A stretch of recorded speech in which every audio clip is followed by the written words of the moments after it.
Para ti y para sí.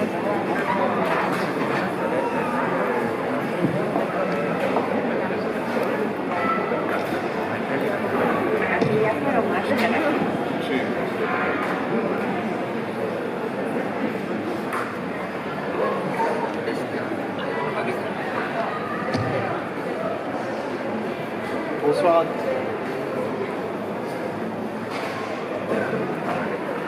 Bonsoir à toutes et à tous. Merci de votre présence pour ce qui est, c'est le cas de le dire, la dernière séquence du festival hors piste de cette 17e édition. Dernière séquence, c'était le titre de l'exposition qui, durant ces presque 3 semaines, a accompagné cette édition consacrée cette année aux âges de l'image.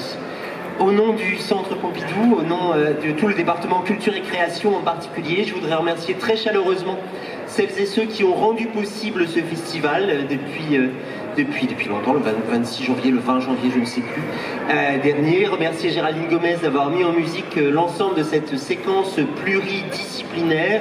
Remercier Joséphine Huppert d'avoir mis en œuvre toute la programmation de parole. Remercier Carles Torres d'avoir mis les images au bon moment, là où il fallait, ce qui était une tâche infiniment précieuse et essentielle. Remercier Lionel Linet d'avoir tenu le gouvernail au nom de ces nombreuses soirées de parole. Remercier tout le monde, remercier Chloé Siganos, chef du service des spectacles vivants, à qui je vais laisser la parole dans un instant pour présenter le feuilleton du soir. Le feuilleton, nous allons terminer ce soir avec Angelica Lidl et nous terminerons ensuite par un regard, celui d'Agnès Godard, pour la dernière des leçons des images de ce festival consacré à l'image et à ce qu'elle a à nous raconter. Merci d'avoir été là. Je reconnais des visages qui nous suivent depuis plusieurs jours, voire plusieurs semaines déjà. Merci d'avoir été là tout au long de ce festival hors piste. Au nom du Centre Pompidou, je laisse tout de suite la parole à Chloé Siganos. Oui, bonsoir. Bonsoir, bienvenue. Albert Serra, c'est votre dernière rencontre ce soir au Centre Pompidou. Vous mêlez depuis votre premier film, Honor de Cavalleria, en 2006, une attention très spécifique à des dispositifs très singuliers. Et vous nous l'avez prouvé aussi lors des dernières rencontres que vous avez faites, notamment avec Benoît Magimel il y a quelques jours. Vous étiez un peu l'homme qui murmurait à l'oreille des acteurs, on va dire ça comme ça. Vous composez depuis une œuvre dense, traversée par un goût de la littérature et un goût de la provocation, ce qui vous rapproche bien sûr de votre voisine Angelica Lidl qui est à vos côtés. Pour vous et selon vos mots, le temps c'est l'émotion du cinéma, hein, puisque vous parlez d'un temps qui est vraiment la matière de la vie, c'est ce qui vous intéresse chez les acteurs avec lesquels vous travaillez. Vous alternez aujourd'hui des projets de cinéma, dont Tourment sur les îles, que je viens de rappeler avec Benoît Magimel, ou encore votre dernier projet en cours, celui qu'on va évoquer aujourd'hui, avec la jeune garde des tout derniers toreros madrilènes, pour votre prochain projet. Quand on parle de votre cinéma, on parle d'effets de sidération, on parle d'un mélange d'intelligence, de grâce, de provocation, d'humour. C'est des mots qu'on peut attribuer tout à fait au théâtre d'Angelica Lidl, qu'on connaît maintenant depuis un moment, qu'on a découvert au Festival d'Avignon, enfin en tout cas nous en France, depuis 2010, avec La Casa de la Fuerza et puis L'année de Ricardo. C'était les premières pièces qu'on découvrait de vous. Et puis depuis, vous n'avez cessé de nous interpeller avec des œuvres éruptive, puisque vous osez absolument tout. Personne ne vous a égalé à ce niveau-là. Vous donnez corps à l'horreur, à la douleur du monde, à travers votre propre corps, hein, ce qui vous rapproche aussi de cinéma de Albert Serra. Et vous vous malmenez souvent dans votre propre chair, que vous soumettez à de rudes épreuves. Ces mots, en tout cas, sont rejoints dans votre dernière création, Libestot, qu'on a découvert au Festival d'Avignon en 2021. Et je pense que c'est aussi ce pourquoi vous êtes là ce soir, pourquoi tous les deux vous avez envie d'en parler et d'en discuter. Ce projet, donc Libestot, El odor a sangre no se me quita de los ojos. Je pense que c'est une phrase qui sera parfaite, puisqu'on en a parlé, Albert Serra, pour démarrer cette discussion avec une journée, avec une grosse tempête Je dis, ça voilà, c'est assez électrique en ce moment dehors, ça vous ressemble bien tous les deux. Merci beaucoup en tout cas à tous les deux. Merci, une excellente conversation. Merci. Bon, bonsoir. Merci à tous, évidemment, pour la présentation et à tous pour avoir venu. Mais bon, comme hier ou comme avant-hier, on va faire une conversation un peu spontanée. Je vais poser des sujets sur la table et à partir d'ici, on va essayer de développer des idées. Peut-être on peut commencer, je sais pas, je voulais commencer avec une autre question, mais j'ai changé d'avis et on va aller sur l'idée de la tauromachie, non? Tauromachie en français, parce que Angélica vient de présenter l'année dernière une pièce de théâtre sur ce sujet. Non, je ne l'ai pas vu, mais bon, j'ai des amis qui l'ont vu et connaissent un peu son travail.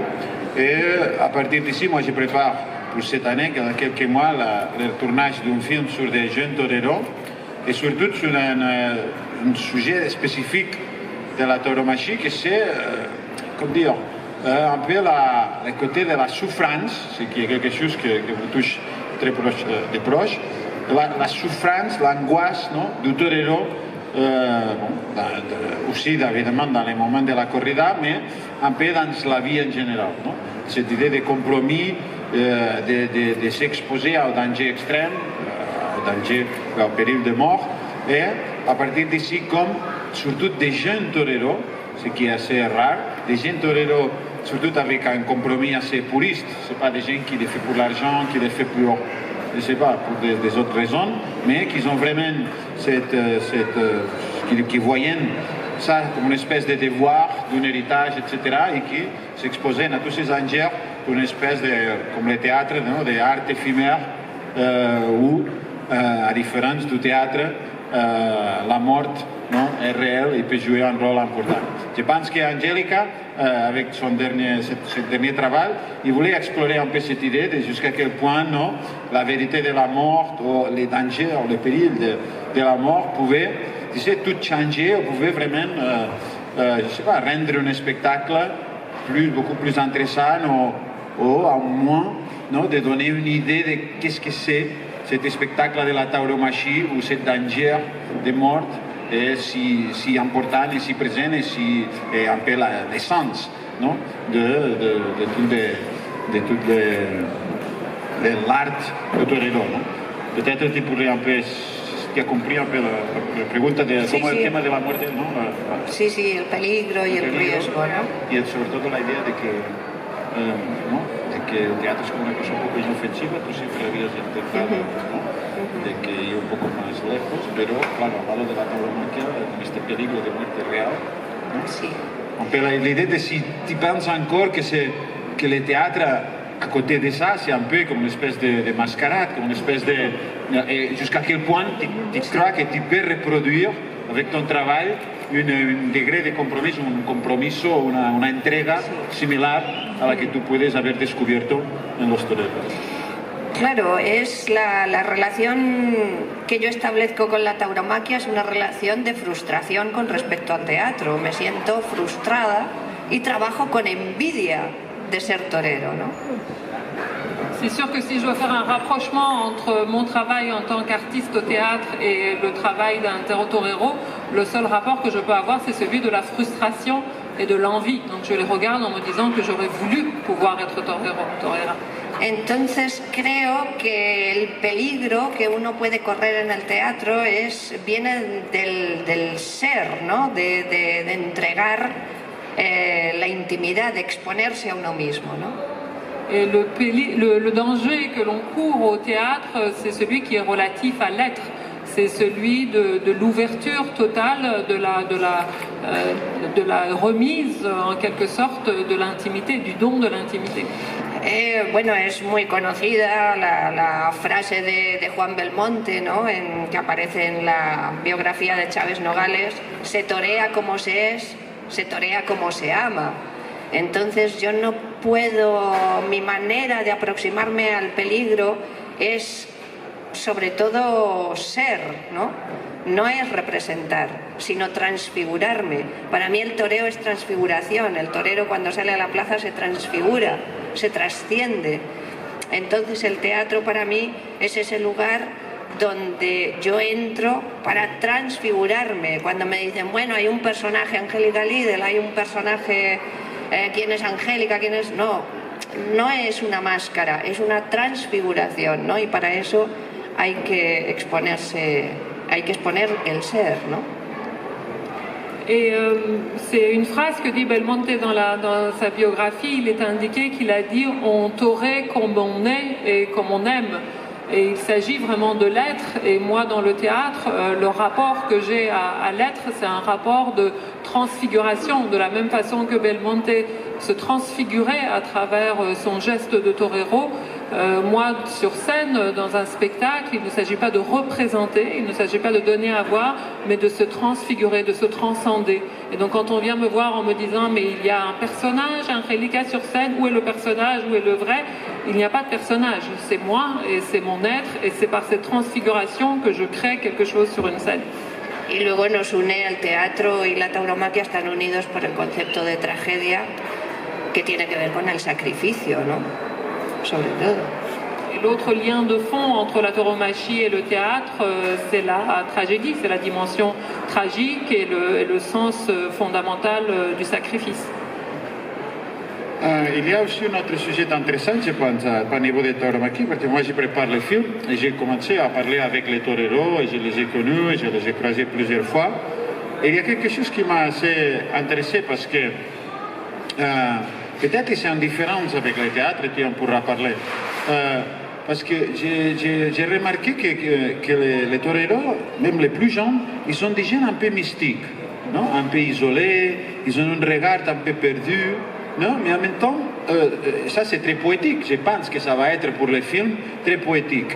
Et j'imaginais qu'elle était là, je cherchais la raison de ça, de cette espèce de regard un peu flou et en même temps très calme.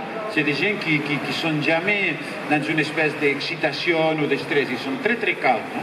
Toujours et très comme une espèce de tempo, non? Très poétique, des mouvements, des gestes un peu comme s'ils sont dans la place. Mais je me suis rendu compte que peut-être ça c'était à cause, parce que la clé de tout son travail, c'est d'observer. C'est d'observer les réactions du taureau pour évidemment éviter les dangers, non, qui peut l'inattendu, non, c'est un animal très dangereux et les réactions inattendues de l'animal, ça vit, ça se joue dans l'observation, dans commencer dès que le taureau sort à l'aréna, non, de étudier, observer et anticiper, commencer à connaître toutes ces réactions et anticiper tous les possibles, non, mouvements de ce taureau. Alors, il y a toujours dans le torero, et ça c'est assez troublant, et je pense que j'imagine, j'ai le rêve que le film puisse un peu enregistrer tout ça, c'est ce côté un peu intérieur, non, d'une énergie vraiment intérieure, parce que tout est concentré sur les mouvements, sur la beauté des mouvements, sur cette espèce de danse super codifiée, artificieuse, etc. Mais en même temps, il y a une dialectique, une projection, une observation, non, une fuite, non, d'énergie qui va toujours dans la direction du taureau. Et une forte concentration sur un être qui est dehors, qui est ailleurs, non, que c'est le taureau. Par contre, je pense que le théâtre, non, à moins dans ton cas, tu es toi toute seule, et c'est difficile d'établir un point dans l'extérieur avec lequel tu peux, je ne sais pas, avoir cette espèce de relation vraiment, dans ces cas de torero et taureau, intime, on pourrait dire.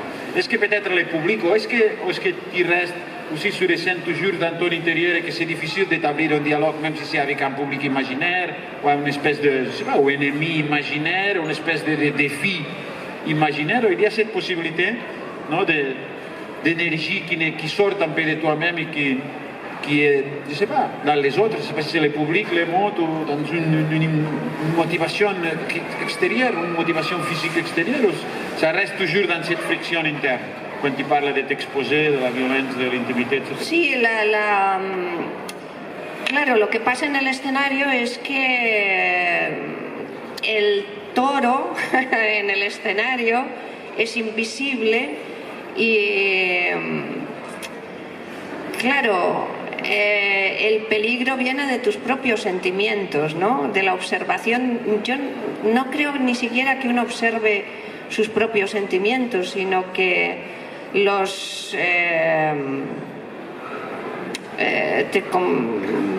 mi experiencia es la de un chamán. Me relaciono con cosas que están entre la vida y la muerte. Entonces te conviertes en un interlocutor entre cosas que no sabes qué son, pero que te están dando fuerza en ese momento. La verdad es que la fuerza no viene del público, sino que viene de un estado de enajenación que yo llamo transitoria, pero que te lo tienes que permitir. Es decir, trabajo con verdaderas emociones. Eso yo no se lo puedo pedir a los actores. Para mí los actores son objetos que yo utilizo, pero sí que entrar al escenario me pone en un estado lo suficientemente vulnerable como para que pueda trabajar con mis propias emociones. Eso a veces me asusta y eso a veces me ha llevado a un proceso de alteración de conciencia complicado, pero que, en fin, yo cuando acabo en el escenario me voy directamente al hotel, no soporto la vida real, no la soporto, no puedo soportarla, he entrado en otra situación. Creo que la muerte la llevo dentro. La muerte es una relación mística, pero con la muerte dentro de mí misma, ¿no? El toro está aquí. Es un poco lo que decía Belmonte. El toro y él estaban se consideraba gemelo de la muerte, ¿no?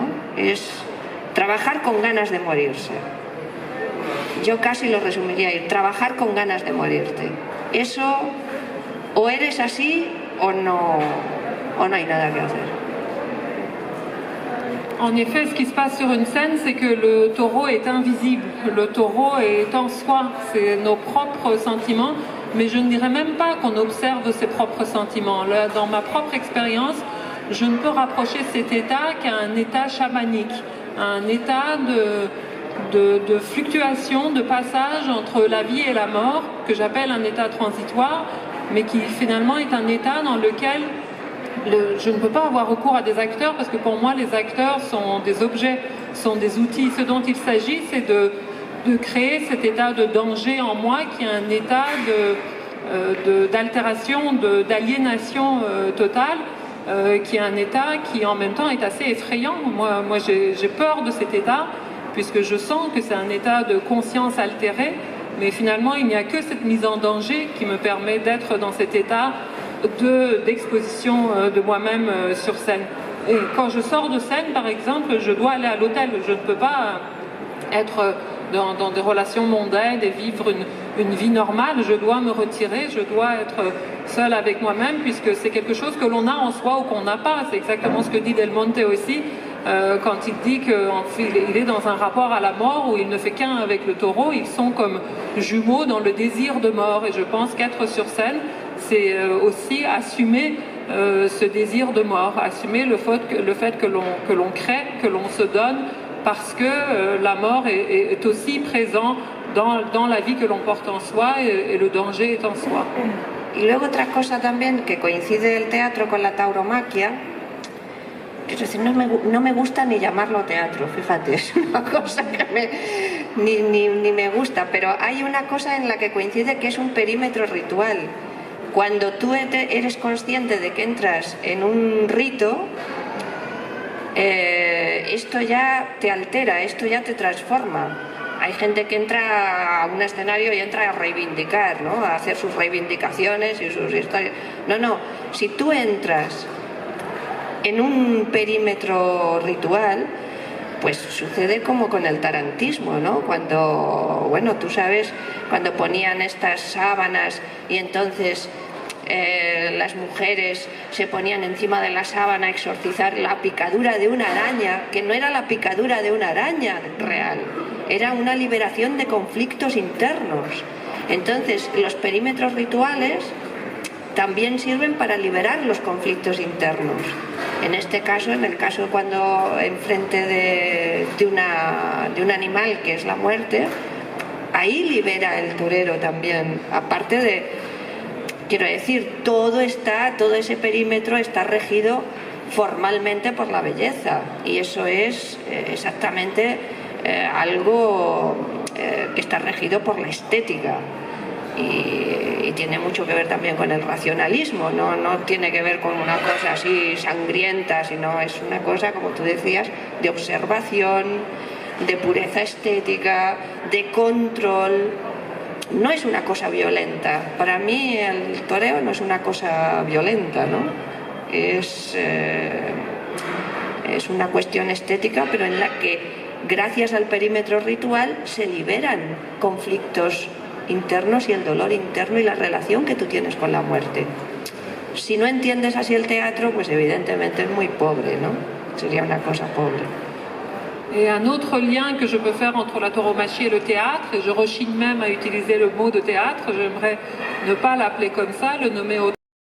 Il y a un périmètre, à partir du moment où on empiète sur ce périmètre-là, où on est dans le rite, il ne s'agit pas d'être sur une scène pour exprimer une revendication ou une expression de soi, il ne s'agit pas de ça, il s'agit d'entrer dans un rite, de même que ces rites où des femmes sont sur des draps pour évoquer une piqûre d'araignée qui n'est même pas une piqûre d'araignée, on entre dans cette zone-là qui est une zone aussi qui permet la libération des conflits intérieurs, donc la libération du lien à la mort. Et là aussi, dans la tauromachie, en effet, ce qu'il y a de commun, c'est le fait que ce périmètre du rite est régi uniquement par une précision et par une rigueur esthétique qui est de l'ordre de la beauté. Il ne s'agit pas de quelque chose de fou et de violent et de sanglant, il ne s'agit pas du tout de ça. En effet, la tauromachie se fonde sur l'observation, sur quelque chose d'extrêmement rationnel et sur une esthétique très précise qui est de l'ordre du rite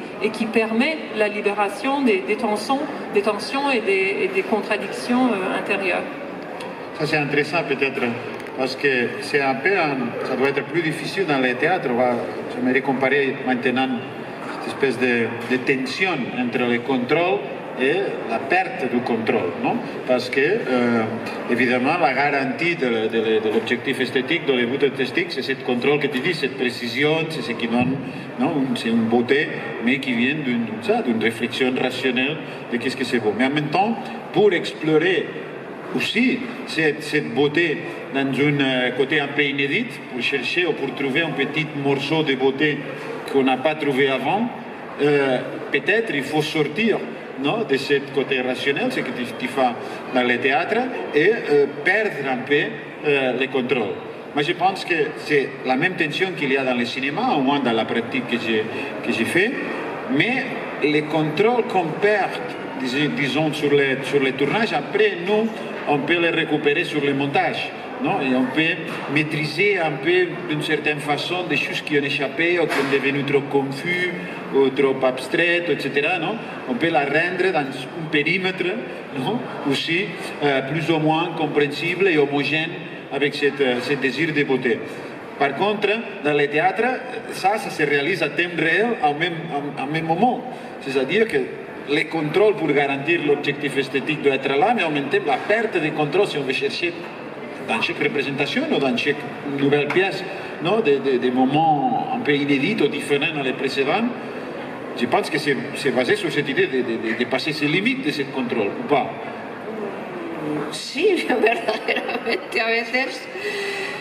Y siempre me gusta pensar que es la demencia bajo control, pero que la demencia hay que darle una oportunidad, ¿no? Cuando estás en un escenario. Moi, j'aime à penser qu'il s'agit... Vous m'entendez? Non. J'aime à penser qu'il s'agit d'une démence sous contrôle. Mais bon, cette démence, il faut bien lui donner l'occasion d'exister sur une scène. Yo recuerdo algunas piezas en las que para alterar la conciencia y para llegar a estados extraños, pues en escena, en la propia escena, me bebía media botella de ron, ¿no?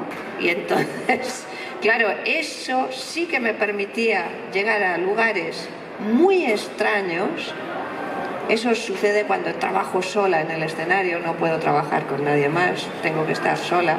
Me lo puedo permitir y al mismo tiempo yo era capaz de hacer la obra punto por punto, decir todos los textos, llegar hasta el final, pero sí es verdad que esa alteración de la conciencia era una liberación de lugares que muchas veces yo no era capaz ni siquiera de recordar.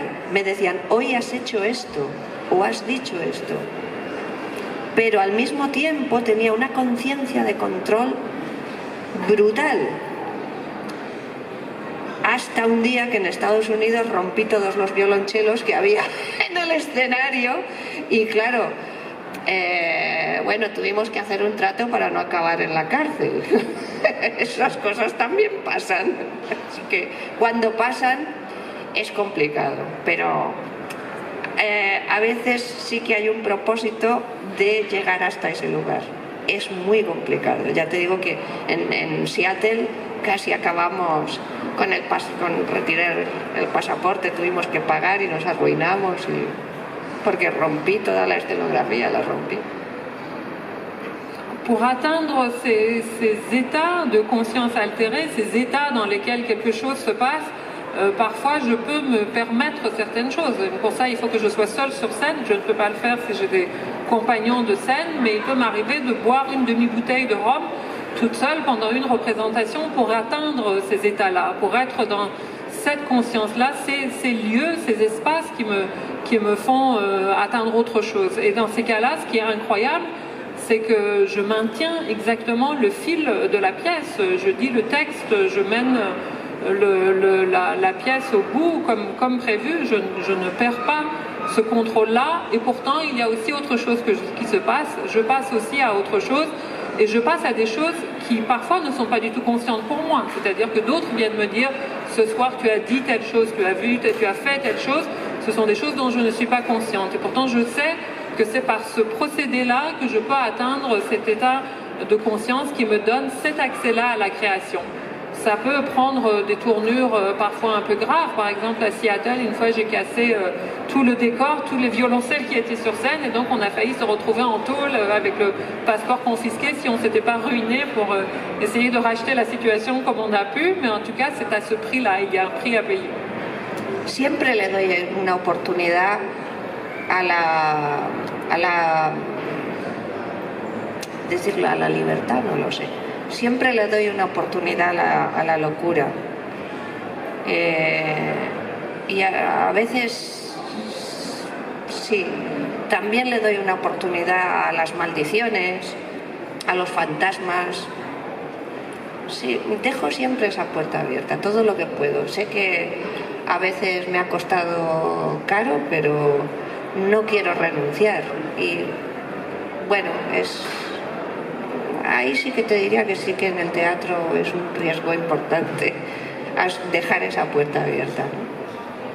Je pense qu'il faut toujours laisser une porte ouverte, il faut toujours tendre une perche à cette libération-là, à ce que j'ai tendance à appeler cette liberté-là, tendre une perche à cette folie-là, qui sait parfois à des malédictions, à des fantômes, on ne sait pas ce que ça peut ouvrir d'autres, mais je ne veux pas renoncer à ce possible-là.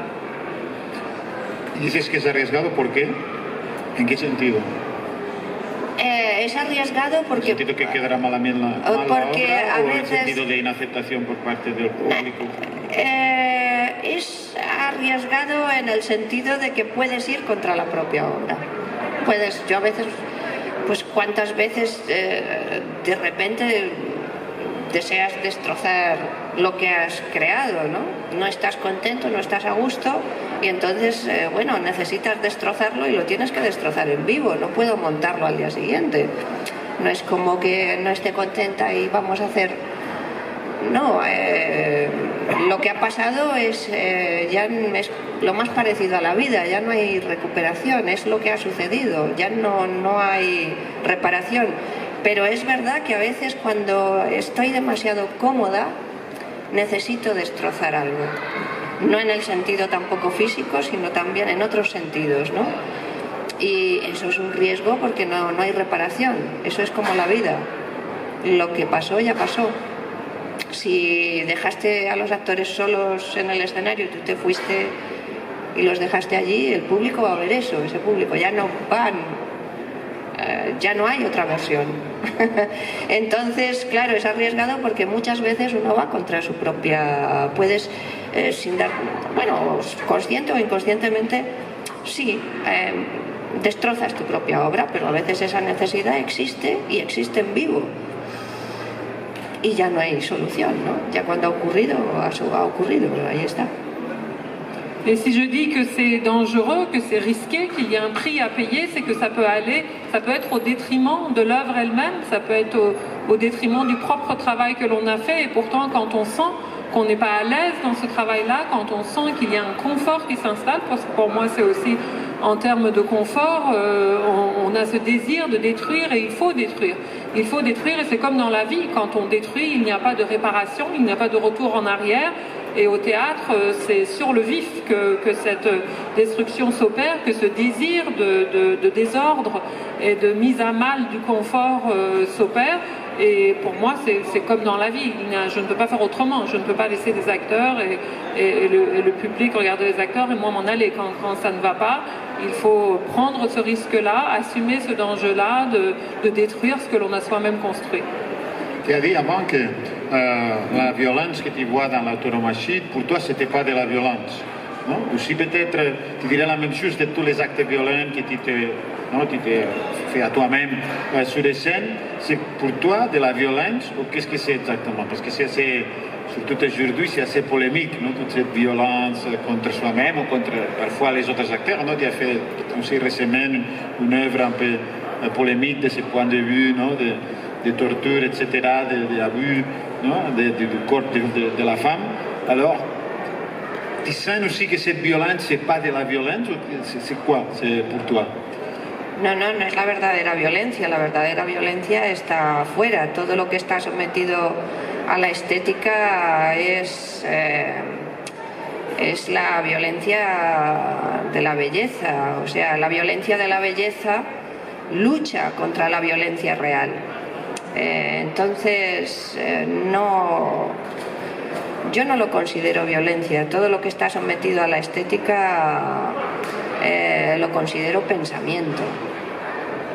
Sobre todo es pensamiento. Ni siquiera es provocación. Creo que es una decisión, pero la violencia está fuera, verdaderamente. No tiene nada que ver la ley de la belleza con la ley del Estado. Según la ley del Estado somos resistentes contra la violencia, pero según la ley de la belleza yo puedo perfectamente empatizar con un asesino, ¿no? ¿Por qué no? No es la misma, para mí no lo es. No, cuando se ataca, por ejemplo, a la tauromaquia en nombre de que es una cosa violenta, no puedo compartirlo. No puedo compartirlo porque es posible que sea inmoral las cosas que hacemos en un escenario o en el cine o en la expresión, en el mundo de la expresión estética, artística, pero todo lo inmoral dentro de lo que es el mundo del arte es ético, por necesidad es ético. Entonces, ¿por qué no permitirnos lo inmoral? Si dentro del mundo del arte transforma lo inmoral en ético por necesidad, porque no es la violencia real y no se rige por la ley del Estado, ¿no?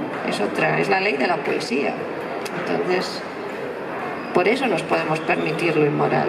Y es más, Bergamín, en algún ensayo sobre tauromaquia, decía, solo lo inmoral educa.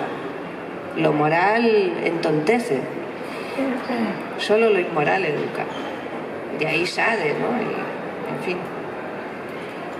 Pour moi, la violence, elle est extérieure, elle n'est pas dans l'art. Il me semble que tout ce qui est au service de l'esthétique n'est pas violent et lutte contre la violence d'État, sur la violence qui est extérieure à l'art. On ne peut pas être au service de l'art et être violent. Pour moi, ce n'est pas de la violence, c'est de la pensée. Ce n'est même pas de la provocation, c'est de la pensée, c'est de la réflexion. Et je ne conçois rien de violent et je ne comprends pas, par exemple, que l'on puisse attaquer la tauromachie en y percevant de la violence. On peut, dans le monde du cinéma, du théâtre, de l'art, percevoir de l'immoral, mais cet immoral-là est éthique. C'est justement parce que l'on passe par l'immoral que l'on engendre une réflexion qui, par définition, par nécessité, est éthique. Et c'est ce que Bergamin a dit à propos notamment de la tauromachie. Il a dit que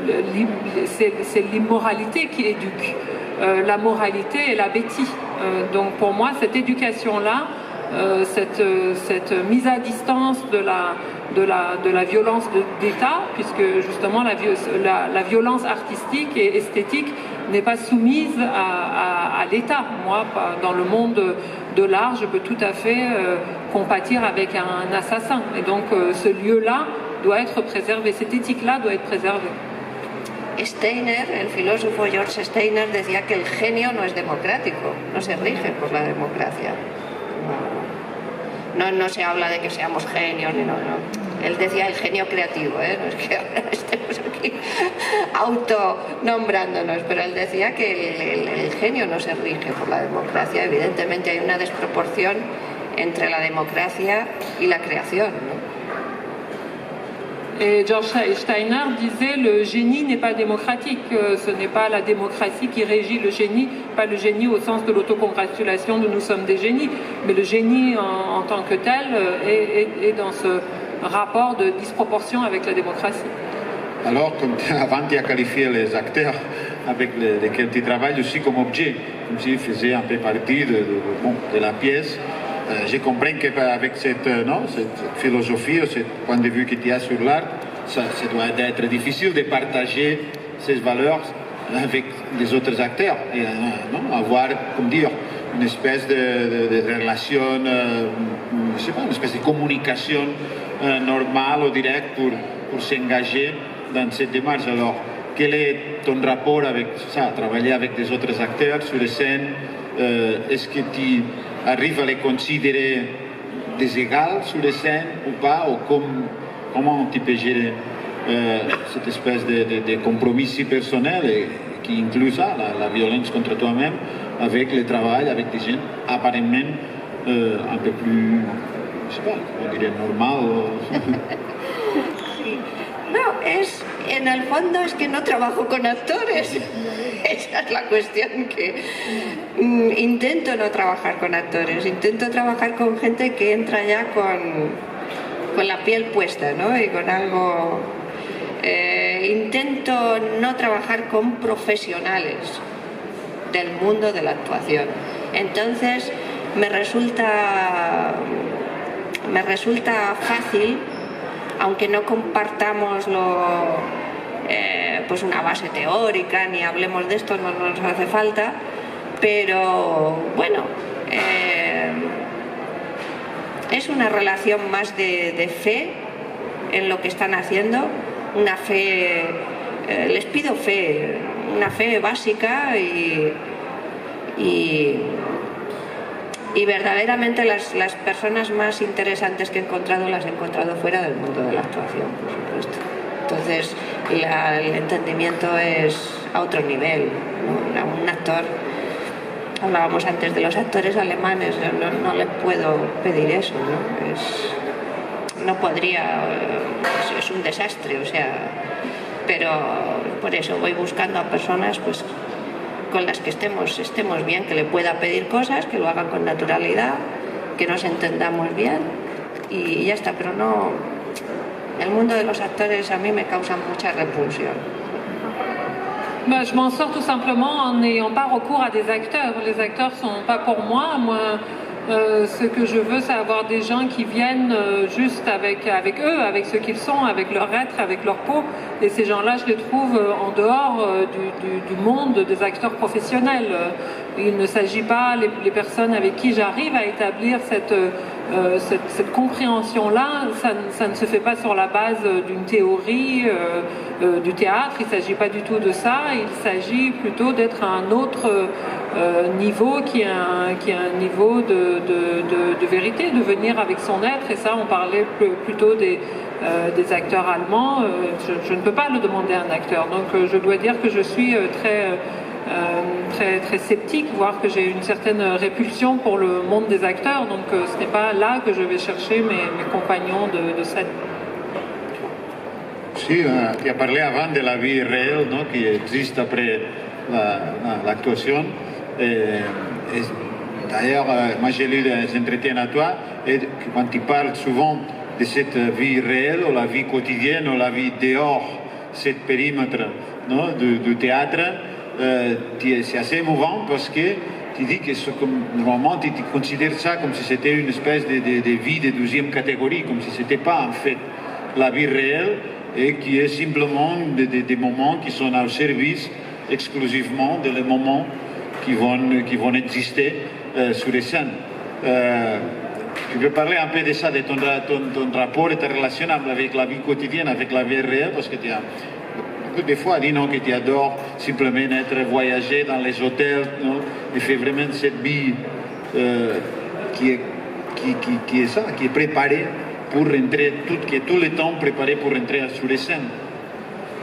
Sí, es que no entiendo la vida sin el trabajo, esto es una maldición casi, no lo sé, es que solo entiendo la vida trabajando y para el otro es no lo soporto, no me resulta inaceptable la realidad. Supongo que como una buena suicida, pues la realidad no me convence y me resulta bastante insoportable y todo lo tengo que hacer pasar a través del trabajo. O sea, no entiendo la vida sin trabajar y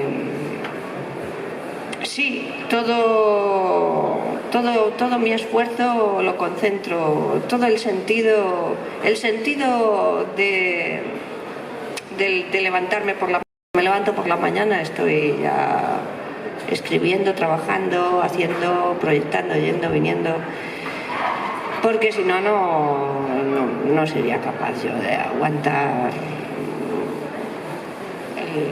el sinsentido, ¿no? No sé, no entiendo muy bien de qué va esto de vivir, entonces trabajo, no me queda otra. Je n'ai pas vraiment le choix, c'est une espèce de malédiction, mais pour moi la vie n'a pas de sens sans travail. Donc tout ce non-sens, tout ce rapport que je ne crée pas à la vie, que je ne trouve pas à la vie, je le transforme en travail. Donc je ne fais que ça. Ce qui me fait me lever le matin, c'est de me dire que j'ai quelque chose à écrire, à créer, à faire, à projeter, à aller, venir autour de ce travail-là. Mais je n'ai jamais trouvé de sens en dehors du travail, donc tout passe par le travail en effet.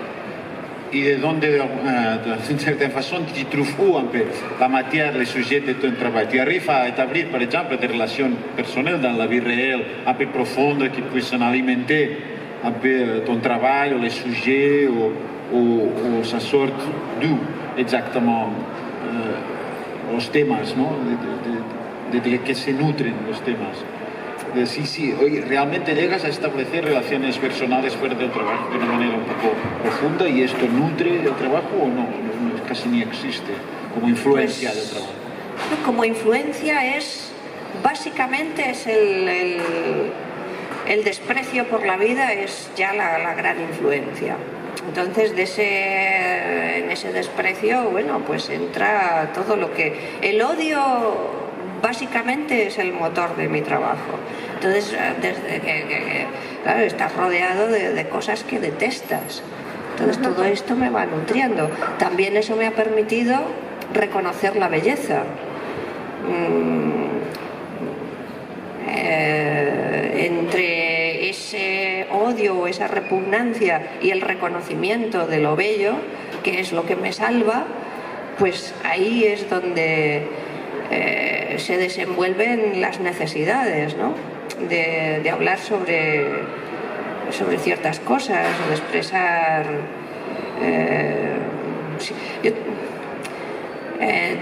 me identifico con la parte torcida del mundo. Entonces, a través de esa identificación, pues acabo escribiendo sobre la matanza de Utoya, ¿no? Me pongo en el lugar de los excluidos, me pongo en el lugar de los condenados, de los asesinos, me pongo en ese lugar. Y desde ese lugar, bueno, intento transformar el odio en algo bello. Pero amigos no tengo.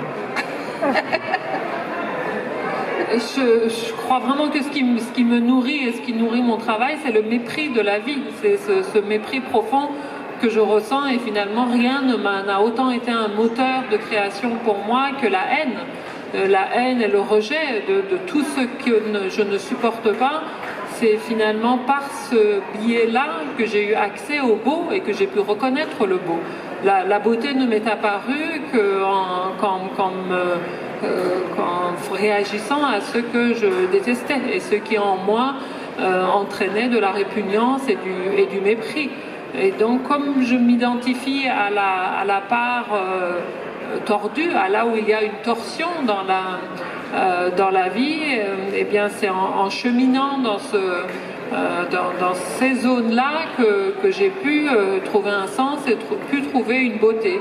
Donc bien sûr, c'est à travers cette démarche-là que je m'identifie aux exclus, que je m'identifie aux condamnés, que je m'identifie aux assassins, et donc que je peux aussi sublimer une beauté, une esthétique. Mais si je dois répondre à ta question, non, je n'ai pas d'amis.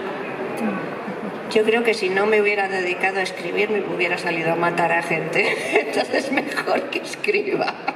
Yo creo que estoy mejor así. Está bien, he tomado el buen camino, o no sé. Je crois que comme vocation, j'avais soit l'écriture, soit l'assassinat. Donc finalement, c'est pas plus mal que j'ai choisi d'écrire. C'est intéressant cette idée du mépris pour la vie. Moi, ça m'est arrivé aussi, je crois, parce que c'est un peu la clé de tout un peu mon travail et mon esthétique, ou ma méthodologie qui part de la base que moi j'ai un mépris profond pour le cinéma et pour le cinéma comme forme d'art. Ça m'a jamais intéressé en fond. Et alors, c'est comme une espèce aussi de libération, parce que dès que tu ne respectes pas ce que tu es en train de faire, ta position devient, je ne sais pas, invulnérable d'une certaine façon. Parce que toi-même, tu es les premières, les ultra critiques de toi-même et de ce que tu fais, parce que tu n'as pas de respect. Moi, j'ai préféré être écrivain, il y a beaucoup de choses que j'ai respect dans le monde, mais pas le cinéma, ni pas le travail que j'ai fait. Alors, je pense que ça c'est un peu lié à la haine, parce que la haine comme moteur de la création, moi je pense que c'est assez original aujourd'hui. Dans le théâtre, que c'est l'instant, mais aussi dans le cinéma, parce qu'avec la manipulation des images au montage, tu peux donner beaucoup de sens à beaucoup de choses. Alors, moi ça m'arrive, moi je déteste, par exemple, les acteurs aussi. Non, j'ai de la haine profonde contre tout ce que ces gens représentent dans la vie. Tu sais, ce sont des gens qui sont très très chanceux, extrêmement chanceux. Non? Et ils croient que cette chance, c'est un peu mérité. Non? Ça me provoque une haine terrible. Je ne vais pas supporter des gens qui... Non, c'est comme si tu penses que qu'est-ce que tu veux faire dans la vie? Je vais gagner la loterie. C'est quoi ça? C'est pas une... Tu sais? Mais d'une certaine façon, les acteurs, ils ont cette idée dans la tête. Non? Tu veux être le plus beau, le plus jeune, le plus aimé, le plus... C'est quoi ça? C'est rien ça, c'est nul. Sí, además representan lo mejor de la sociedad, ¿no? Se han erigido, fíjate, antes lo que era el infierno del cine, o sea, las drogas, las orgías, las fiestas, y ahora un poco los actores se han erigido en representantes de las bondades de la sociedad buena y apropiada, ¿no? Son, no sé, algo así. Oui, et puis aujourd'hui, ils sont censés représenter en plus le haut du panier. C'est les gens comme il faut, les gens bien. Autrefois, au moins, les acteurs, on les associait aux frasques de l'enfer du cinéma, la drogue. Il y avait une sorte d'image d'enfants terribles, alors qu'aujourd'hui, les acteurs, en plus, c'est la crème de la crème. On les respecte. Non, mais cette idée, moi, je ne l'ai jamais rencontré dans un autre réalisateur, dans presque un autre artiste. Et je pense que c'est une erreur, parce que c'est terriblement... Tu sais, parce qu'en plus c'est compatible, cette idée de ne pas respecter ce que tu fais, avec de le faire d'une façon, qu'on dit, joyeuse, légère, presque, non, à la limite de l'absurde.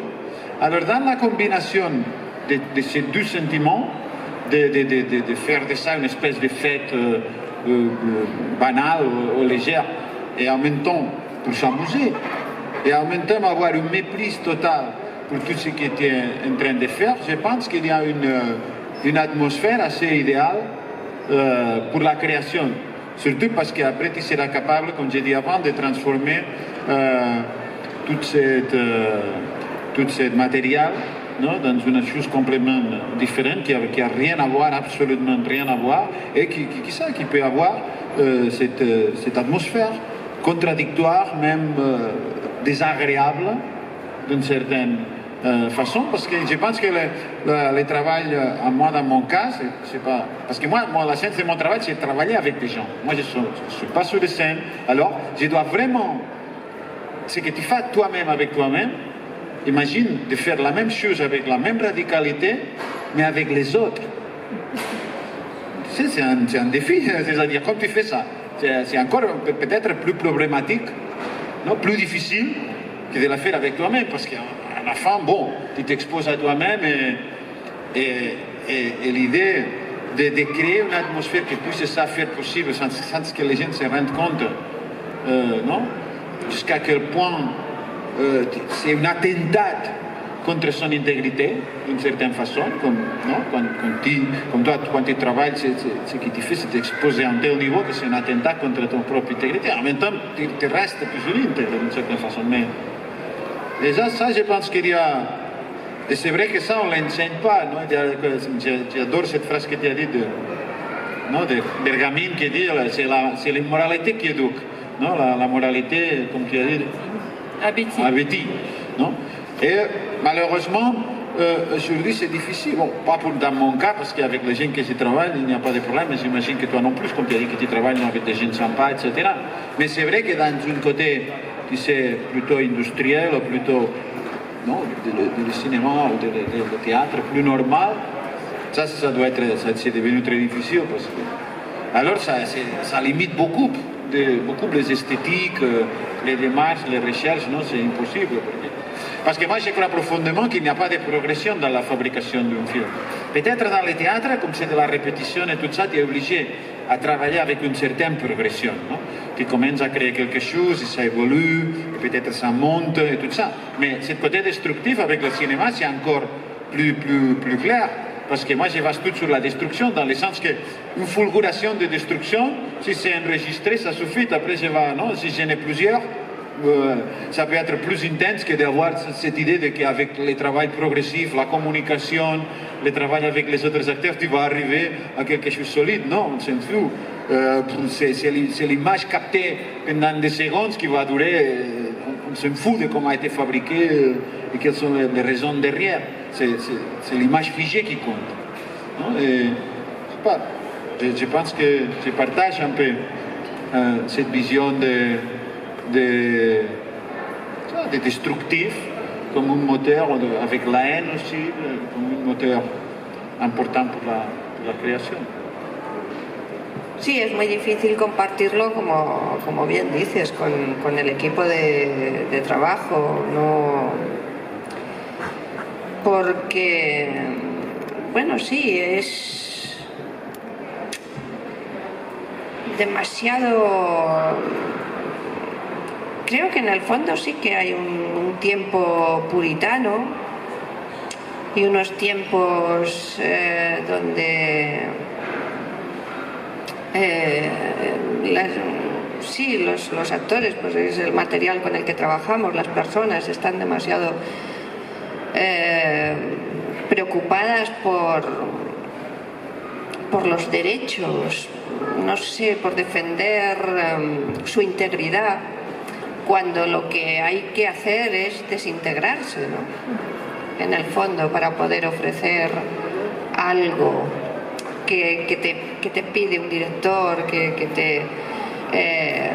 no hay entrega, hay reserva, miedo, no hay osadía y no hay ninguna voluntad de entender, ¿no? Constantemente hay una reivindicación de algo que no me interesa y yo creo que responde a unos tiempos puritanos y muy moralistas, y eso se hace muy pesado, muy pesado.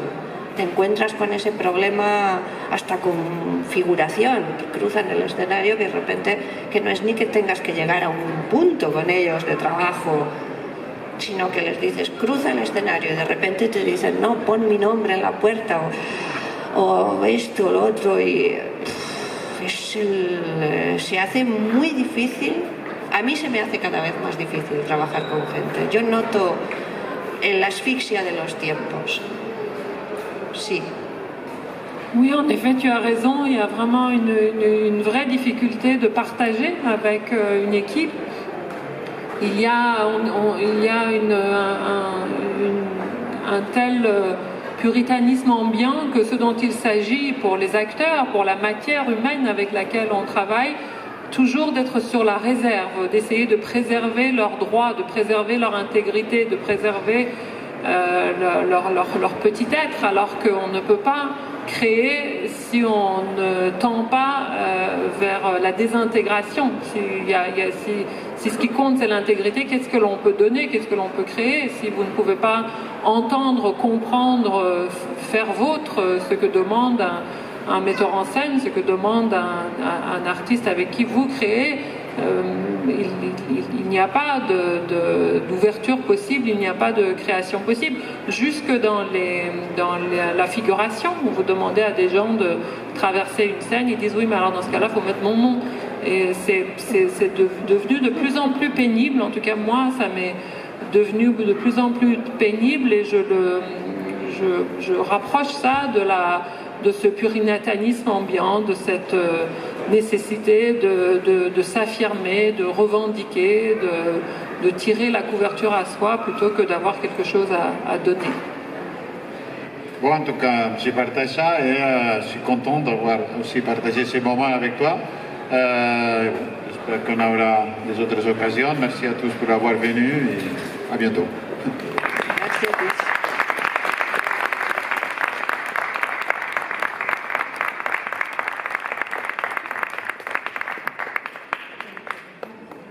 Merci infiniment à tous deux. Merci beaucoup à Masome Laichi aussi pour avoir assuré cette interprétation toujours aussi remarquable. Et à l'instant, eh bien, je vais passer la parole à Amélie Gali, que je remercie d'avoir piloté la programmation de cinéma de l'ensemble de ce festival, pour la leçon des images d'Agnès Godard, qui sera notre dernière invitée de cette séquence de 19h. Merci. C'est à tout de suite.